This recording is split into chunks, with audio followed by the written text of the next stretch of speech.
Në ambientet e Xhamis Hamza në fshatin Dobërdoll, u organizua ekspozita e tretë me karakter bamirës nga nxënësit e shkollës fillore Sali Lisi në kuadër të aktiviteteve të muajit të shenjtë të Ramazanit.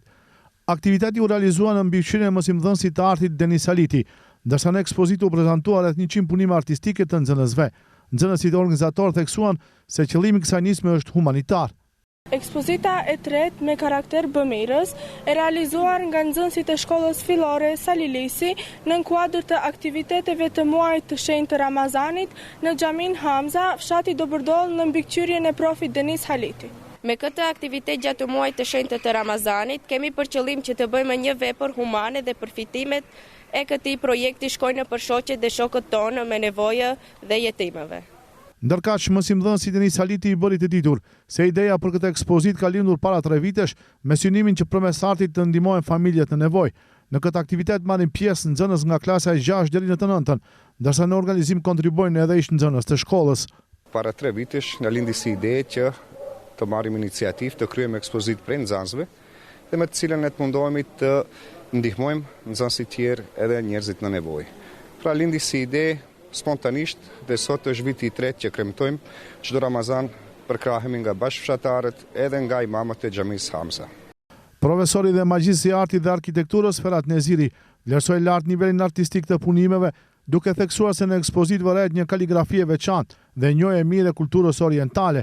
Ai shtoi se arti abstrakt dhe estetika ka një rol të rëndësishëm në zhvillimin shpirtëror, veçanërisht gjatë muajit të Ramazanit, duke përgëzuar organizatorët për bashkimin e dimensionit artistik me atë etike shpirtëror. Përgëzoj Hoxha Fetin njerë për guximin për të bërë për herë një rifreskim të bashkoje shpirtëroren artistike me shpirtëroren etike. Përgëzoj këto goca që bjen një frim pozitive, një frim të re në për xhamia, pra e ka thyer barierën se arti është jashta islamit, është e kundërta, pra si që thash në fillim, arti modern, gjithsesi arti mirëfillt, nuk është kopje natyrës, por është pra shprehje e shpirtërores në të. Kësaj here shoh edhe arkitektura të përkryera që kanë mund të shprehin nxënësit dhe diçka tjetër uroj që të vazhdojnë, që të bëjnë punën artistike, pasi që edhe vetë xhamia është një objekt arti i arkitekturës.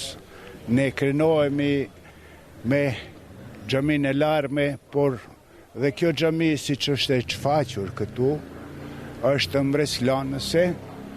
Uroj edhe një herë nxënësit dhe le të jetë ki një motivim për Hoxhën, kreativitetin e tij që në një rreth fshati apo qytesi, si ta them, ka arritur që të bashkoj frymën artistike me frymën shpirtërore. Mbështetje për këtë aktivitet shprehen edhe përfaqësues të Muftinisë së Gostivarit. Yusuf Gjeladini, referent në Muftininë e Gostivarit, vlerësoi bashkëpunimin mes shkollës dhe institucioneve fetare. Si muftini Gostivarit e vlerësojmë në nivel shumë të lartë. Në emër të muftit Haxhi Sabahuddin Efendi Zendeli falenderojmë edhe drejtorin e shkollës, edhe imamët e Xhamis Hamza këtu në fshatin Dobërdoll për ftesën që na kanë bërë. Ne jemi gjithmonë në përkrahje të aktiviteteve të cilët bëhen gjatë muajit të shenjtë të Ramazanit. Edhe njëherë është kënaqësi dhe nder për neve, sidomos për muftininë e Gostivarit që të marrin pjesë në këto evente, siç është kjo ekspozitë me nxënësit e shkollës fillore Sali Lisi këtu në fshatin Dobërdoll. Ndërkohë, imami i Xhamis Hamza në Dobërdoll, Afet Beatini, theksoi rëndësinë e afrimit të rinjve me xhamin dhe krijimin e aktiviteteve që angazhojnë ata në mënyrë kreative dhe të dobishme. Sipas tij, muaji Ramazani është një kohë e veçantë për humanitet dhe solidaritet, ndërsa kjo ekspozitë është një dëshmi e përkushtimit të rinjve për të ndihmuar të tjerët përmes artit. Ky aktivitet ka disa dimensione, do të thonë disa urtësi, disa këshilla na jep. E para është që nxënësit t'i afrojmë me xhamin, që mos kaloj koha më kur ne bëshim dallim me shkollë xhami, për të gjitha janë për të mësuar dhe për të mirën tonë dhe të shoqërisë tonë. Dhe dita është ajo që gjatë këtij muajit është vërtet se tash jetojmë në kohën e teknologjisë së ndryshme dhe për fat të keq shumicën e kohës njerëzit e kalojnë në rrjetet sociale, nëpër telefone dhe mjetet të ndryshme. Kjo ishte një mundësi dhe një mësim se kohën ka mundësi të harxhosh edhe me diçka më të mirë, më të dobishme dhe më të mençur se sa ashtu siç u angazhuan këto nxënës gjatë këtij muaji të bekuar që disa orë në ditë i kalojnë me pikturime të ndryshme dhe ajo më kryesorja, muaji Ramazanit është muaji humanitetit. Të nxënës e shprehen atë humanitetin e tyre që me këtë akt, me këtë vepër të ndihmojnë edhe shokët dhe shoqet e tyre. Të ardhurat nga shitja e punimeve do të shkojnë për të ndihmuar fëmijët në nevojë dhe jetimet, duke shndërruar kështu artin në një formë solidariteti dhe ndihme gjatë Ramazanit.